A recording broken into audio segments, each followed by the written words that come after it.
On a tous hâte, on attend avec impatience de revoir le Real Madrid jouer. Donc ce sera bien sûr dans quelques jours maintenant, le 19 août face à Osasuna. Que c'est long Los Chavales, mais bon, on est obligé de prendre notre mal en patience.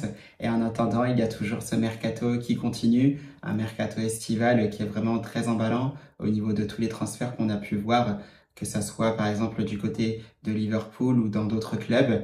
Et bien évidemment, ça continue aussi avec le Real Madrid. Il y a bien évidemment des rumeurs auxquelles quand même il faudra faire bien attention parce qu'au fur et à mesure, il faut se demander aussi si certaines recrues, si certains joueurs ciblés sont vraiment essentiels justement au nouveau Real Madrid qui est en train de se mettre en place. Buenas a todos y a todas, j'espère que vous allez bien, c'est Baki Koné de Madrid. On se retrouve pour une nouvelle vidéo à propos du Real Madrid, donc toujours dans ces rumeurs donc de transfert en attendant aussi le retour de la compétition avec la Liga et on va tout simplement continuer d'en parler tout en faisant bien sûr attention. Vamos! Eh bien, Los Chavales, quel plaisir de vous retrouver pour une nouvelle vidéo donc à propos du Real Madrid. Donc, comme vous le savez, toujours un plaisir. Au passage aussi, j'en profite pour vous dire que j'ai entamé une nouvelle série avec des petits épisodes. Donc, ce sera peut-être 4 ou 5 où justement je parle du Real Madrid sur cette saison 2024-2025 qui a été ratée. Je parle tout simplement des éléments, des détails qui justifient le fait que le Real Madrid a raté justement cette saison-là. Donc vous pouvez le retrouver, il y a une playlist qui est dédiée, donc avec un premier épisode que j'ai entamé, qui a été publié bien évidemment. Il y en aura un deuxième donc à partir de la semaine prochaine. Donc je suis en train de voir peut-être une vidéo qui sortira soit le mardi, soit le mercredi. Elle est déjà prête, elle sera bien programmée, bien évidemment, et vous pourrez la consulter dès qu'elle sera mise en ligne. Donc n'hésitez pas aussi à activer la petite cloche en vous abonnant, et justement vous serez au courant de quand la publication sera disponible avec cette vidéo, bien entendu. Donc au-delà de ça, on va continuer bien sûr parce qu'on le sait, on sait que cette saison 2024-2025 a été ratée pour le Real Madrid. Un Real Madrid qui a continué justement de s'activer au niveau du mercato. On a vu justement de très belles recrues, Dino Isen, Alvaro Carreras, Trent Alexander-Arnold, Mastantuono qui sera présenté si je ne me trompe pas le 14 août. Et par rapport à ça, moi j'avais déjà parlé du fait justement que le Real Madrid devait certainement recruter un défenseur central supplémentaire. Donc on le sait, il y a eu des noms qui ont circulé.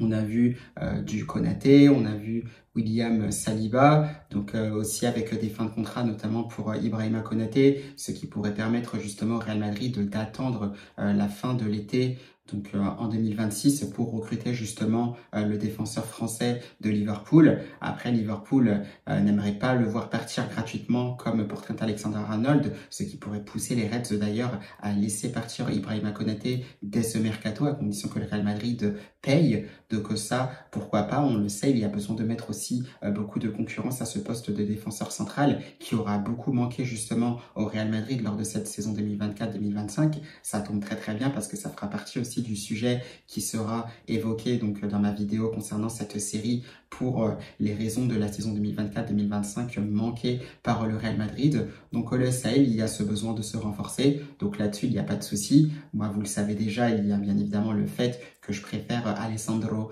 Bastoni au poste de défenseur central, en plus gaucher. On le sait, ça coûte par contre très très cher. Mais quand on sait justement que le Real Madrid aimerait aussi recruter, pourquoi pas, William Saliba. Alors après, je pense qu'il y a aussi des histoires de fin de contrat, donc ce qui fait que c'est beaucoup moins cher, bien évidemment, qu'un Alessandro Bastoni. Mais c'est vrai que cette piste Bastoni est vraiment très très intéressante. Donc moi, vous le savez, niveau positionnement, je suis plus pour un Bastoni. Maintenant, un Konaté ou un William Saliba, je serais aussi vraiment très très content. Parce que les deux défenseurs, vraiment, ce sont de top joueurs. Ça, là-dessus, il n'y a rien à dire. Maintenant, s'il y avait un choix à faire, peut-être évidemment avantage de Saliba, qui se blesse peut-être moins qu'un Ibrahima Konaté, par exemple. Donc ça, voilà, là-dessus, c'est le premier sujet. Là-dessus, il n'y a pas forcément grand-chose à dire. On espère justement que le Real Madrid recrutera vraiment un défenseur central parce que c'est vraiment plus que nécessaire. Il y a besoin de se renforcer. S'il faut vraiment doubler les postes, eh bien, il faut le faire. Ça, là-dessus, pas de doute. D'ailleurs, par rapport à cela, on le sait parce qu'il faut équilibrer la masse salariale. Alors moi, j'avais parlé du fait justement que le Real Madrid pourrait vendre David Alaba justement parce que David Alaba, on le sait, il coûte quand même assez cher au Real Madrid. C'est un des plus gros salaires du club. Il a enchaîné les blessures aussi depuis une ou deux saisons maintenant, ce qui le rend par moments indisponible pour cette équipe du Real Madrid. Ça peut être un casse-tête aussi quand on sait justement qu'on aimerait renouveler cet effectif avec un peu plus de jeunesse, préparer justement l'avenir. Et par rapport à ça, justement, David Alaba, ça peut peut-être poser problème. Maintenant, des nouvelles qu'on a eues, justement, il aimerait faire changer donc la donne, montrer aussi qu'il est toujours capable de jouer au Real Madrid, donc changer tout simplement cette situation-là. Moi, vous le savez, par rapport à ce que David Alaba a montré, même si c'est vrai que ça pourrait être intéressant aussi qu'il parte au vu de sa masse salariale, eh bien on le sait, quand il est vraiment à son niveau, ça reste vraiment un super joueur. Maintenant, il y a quand même eu ce facteur ligament croisé. On le sait, ce n'est jamais facile de revenir de ligament croisé, encore plus quand vous êtes au poste de défenseur central. Maintenant, on le sait, David Alaba a cette qualité avec son pied gauche. Voilà, il connaît bien aussi ce poste de défenseur central. Il était là notamment quand le Real Madrid a gagné la Ligue des Champions en 2022. C'était une très belle paire de défenseurs centraux avec Eder Militão. Il avait très bien commencé la saison 2023-2024 avant de se faire les ligaments croisés. Donc bien sûr, David Alaba, il a le bénéfice du doute là-dessus, il n'y a aucun doute. Maintenant, à voir ce que pense le Real Madrid, parce que s'il y a vraiment besoin de recruter davantage à ce poste-là, eh bien là, attention quand même. Donc à voir ce qu'il se passera, j'attends de voir, mais dans tous les cas, ne pas forcément se fier à tout ce qu'il se dit autour. Bien entendu, c'est pas pour ça que David Alaba dit qu'il veut rester, évoque le souhait de rester au Real Madrid, qu'il va rester pour autant. On attend de voir ce qu'il se passera, parce que tout est possible de ce côté-là, Los Chavales. Donc ensuite, on continue. Il y a donc cette piste au niveau des défenseurs. Ça là-dessus, c'est très bien, il n'y a vraiment pas de souci. On a parlé des défenseurs, on a vu cette arrivée d'Alvaro Carreras, le fait qu'on aimerait voir aussi Fran Garcia rester du côté du Real Madrid. Et ça, c'est vraiment une très très bonne nouvelle parce qu'en plus, le défenseur a montré de très belles choses lors de la Coupe du Monde des clubs. On se dit justement que si le Real Madrid arrive à montrer des choses, arrive à poser son jeu, à mettre son nouveau jeu en place avec Xabi Alonso, et bien avec ce que Fran Garcia nous a montré, ça peut être vraiment très très intéressant. Donc si jamais cette rumeur est confirmée que le Real Madrid aimerait voir Fran Garcia rester justement au Real Madrid, ça je trouve que c'est une très bonne nouvelle. Maintenant c'est vrai qu'il y a le cas Ferland Mendy qui traîne par là, où c'est vraiment pas évident, la fin de contrat qui n'arrivera pas à expiration tout de suite. Le défenseur français, quand même, il a du crédit quand même au Real Madrid malgré tout, parce que même s'il y a ces blessures-là, eh bien, quand il est vraiment à son niveau, c'est vrai que c'est quand même du très très solide. Et là-dessus, c'est vraiment un défenseur sur lequel on peut compter, notamment sur les passes défensives. Après, offensivement, si on voit comment Vinicius Junior revient, s'il revient évidemment à son meilleur niveau, on le sait, le Brésilien peut occuper quasiment le couloir gauche à lui tout seul. Maintenant, il y a ce changement de dispositif aussi avec Xabi Alonso qui peut rechanger donc ce dispositif, la manière de jouer, la manière de lancer des offensifs du Real Madrid. Donc par rapport à ça, on attend de voir, même si c'est vrai que 3 latérales gauche, bon, finalement, on va dire Ferland Mendy plus latéral gauche, les deux autres Carreras et Fran Garcia plus des pistons. C'est vrai que ça peut faire un peu beaucoup, donc on attend de voir comment ça se passera au niveau de la gestion d'ici la fin du mercato.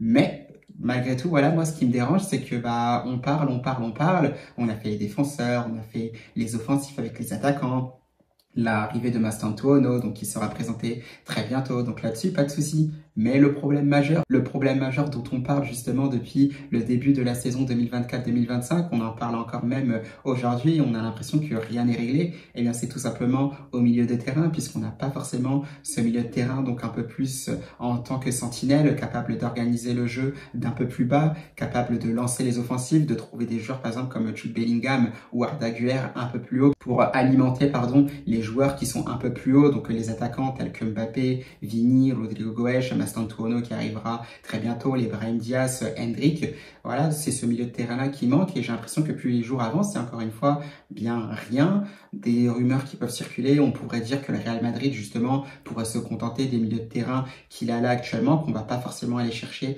un milieu de terrain vraiment relayeur, capable d'organiser le jeu d'un peu plus bas. Et ça, je trouve que c'est un peu dommage, donc j'espère qu'il y aura vraiment des réactions par rapport à cela. On a eu des rumeurs comme quoi le Real Madrid souhaiterait avoir Rodri, donc il y a eu des rumeurs pour des propositions d'offres, donc pour l'instant, je pense qu'il n'y a pas forcément eu quelque chose de concret. Donc on attend de voir ce que ça pourrait donner par la suite. Donc ça pourrait être très très intéressant pour Rodri. On le sait, c'est un joueur qui est une valeur sûre à son poste, qui présente un profil qui est assez unique maintenant dans ce football moderne.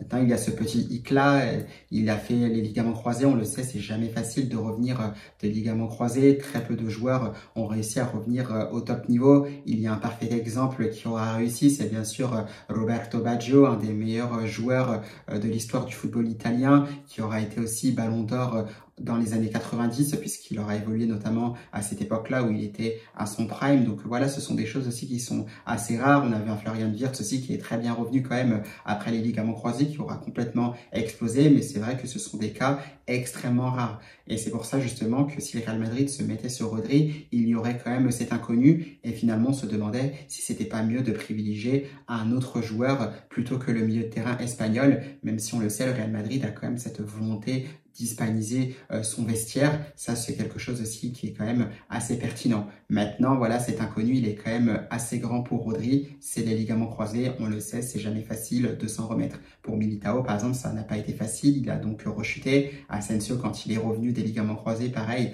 ça n'a plus jamais été le même. Donc, attention à cela. S'il faut aller sur des joueurs, par exemple, comme Barella, des McAllister, on le sait, Vitinha, ça paraît aussi très, très compliqué. Ou pourquoi pas la piste Stila, parce que je trouvais que c'était une excellente piste. En plus, une valeur qui était beaucoup moins élevée que des joueurs justement comme Vitinha ou encore Nicolo Barella. Donc finalement, même pour Stila, je comprends pas trop. Donc moi, quitte à aller par exemple sur Rodri, eh bien pourquoi pas Angelo Stila, ça pourrait être aussi pas mal. À Nicolo Barella aussi, ça pourrait être très très bien. Donc j'attends de voir ce qu'il se passera par rapport à cela, mais toujours est-il, encore une fois, attention par rapport à toutes ces rumeurs-là. Donc bien sûr, on est toujours là dans la continuité, hein, et puis derrière, il y a toujours le cas Vinicius, comme quoi Vinicius Junior voudrait le même salaire que Kylian Mbappé. Encore une fois, attention à tout cela. Alors c'est vrai, il peut y avoir des informations venant de sources qui peuvent être sûres. Ça, d'ailleurs, j'en doute pas parce que je pense que ça peut être crédible dans un certain sens. Maintenant, je pense qu'on n'a pas le fin mot de toute cette histoire.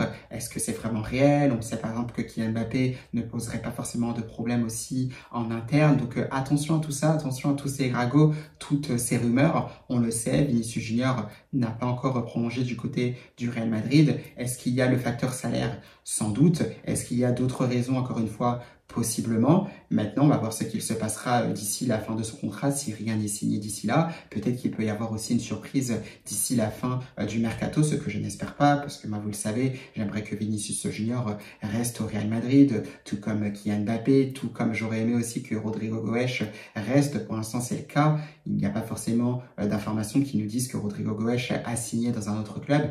Donc voilà, là-dessus, il y a vraiment aucun problème. Moi, ce que j'aimerais voir, c'est que Vinicius Junior fasse sa saison, qu'il se remette la tête à l'endroit, qu'il revienne aussi à son meilleur niveau, tout simplement. Ça, c'est ce que j'aimerais voir. Ce que j'aimerais voir, c'est tout simplement qu'on parle football, pas forcément de contrat. Là, Vinicius Junior, c'est vrai qu'il était un peu dans la tourmente, c'était un peu plus difficile. Très bien, ça y est, c'est passé. On a l'air de te mettre un peu la tête dans le sac, ça a l'air d'être un peu plus difficile. On te voit peut-être déjà partant à la fin de la saison 2025-2026.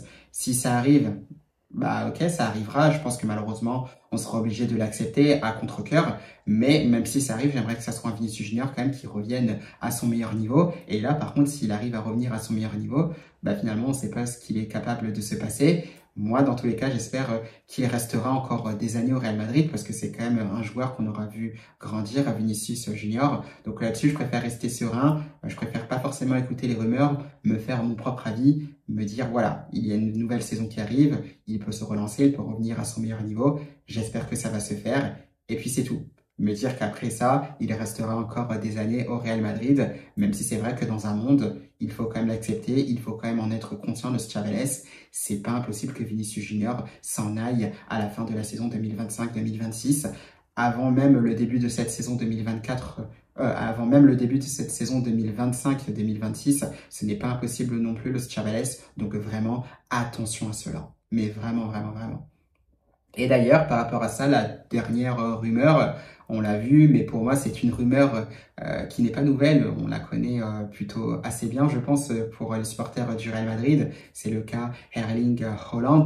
On le sait, un formidable striker, un formidable goleador, Erling Haaland, qui a l'habitude de facilement passer donc les 40 buts par saison. Je ne sais pas si ça a encore été le cas cette saison-là, parce que je regarde pas forcément les stats du goleador norvégien.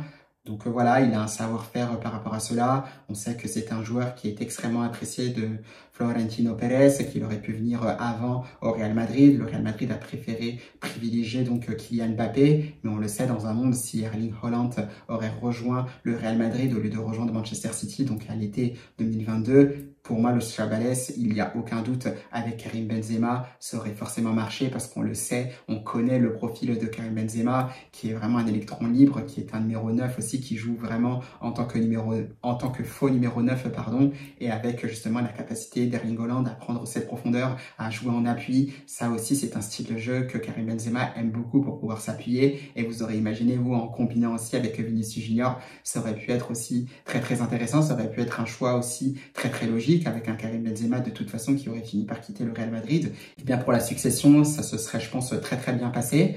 Donc malheureusement, ça n'aura pas été le cas, mais c'est toujours Erling Haaland, un joueur voilà, très très apprécié par Florentino Pérez.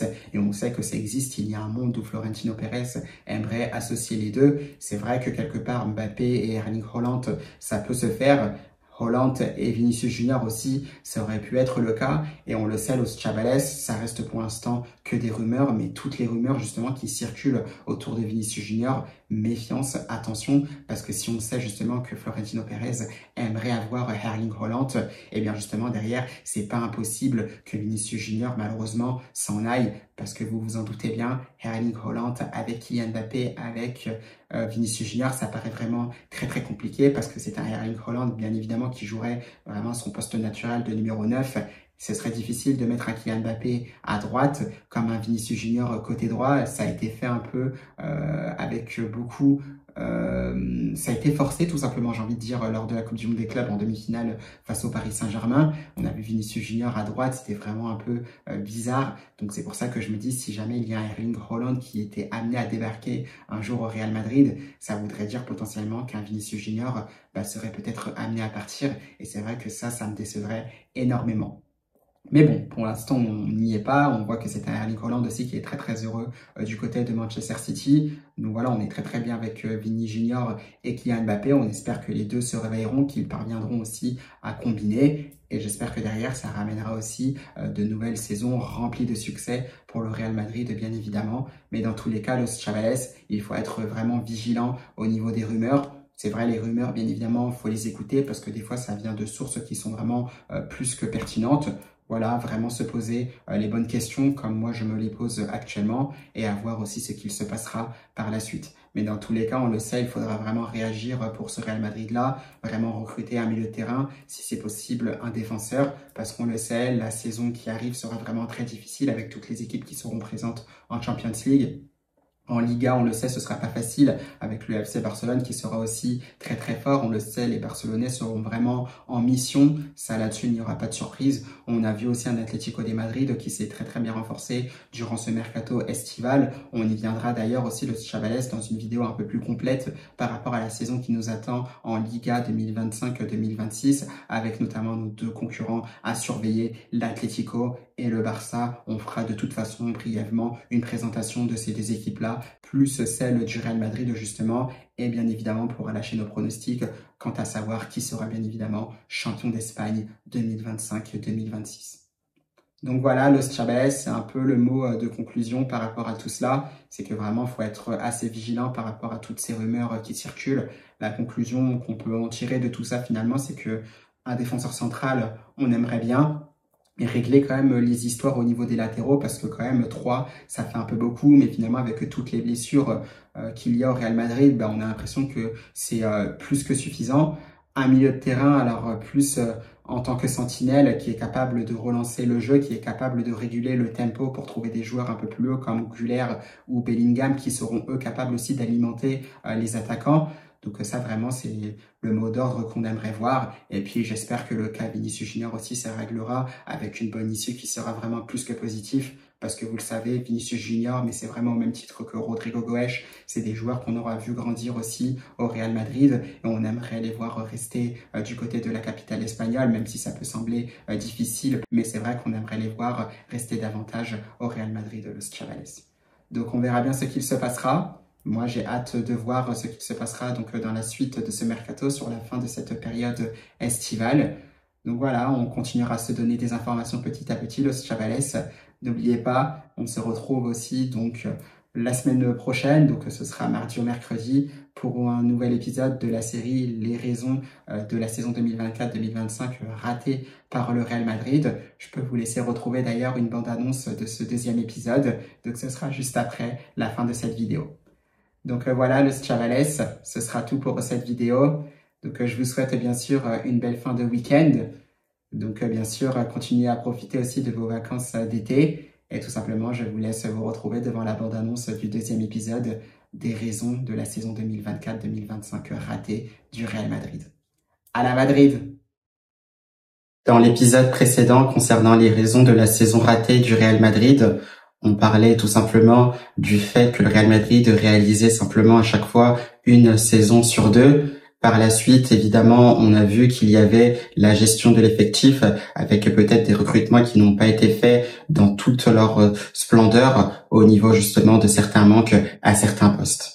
Aujourd'hui, nous nous retrouvons Los Chavales pour la continuité des raisons de la saison manquée du Real Madrid pour cette saison 2024-2025. On va être évidemment dans la continuité de la gestion de cet effectif parce que, mis à part le non-remplacement de Toni Kroos, il y a d'autres secteurs aussi qui ont été un peu négligés de la part du Real Madrid et ça aura donc coûté très très cher. Rajouter à cela aussi l'animation offensive et défensive du Real Madrid qui n'était pas à la hauteur des espérances, ça fait évidemment aussi une saison ratée. Et bien évidemment, Los Chavales, on va en parler.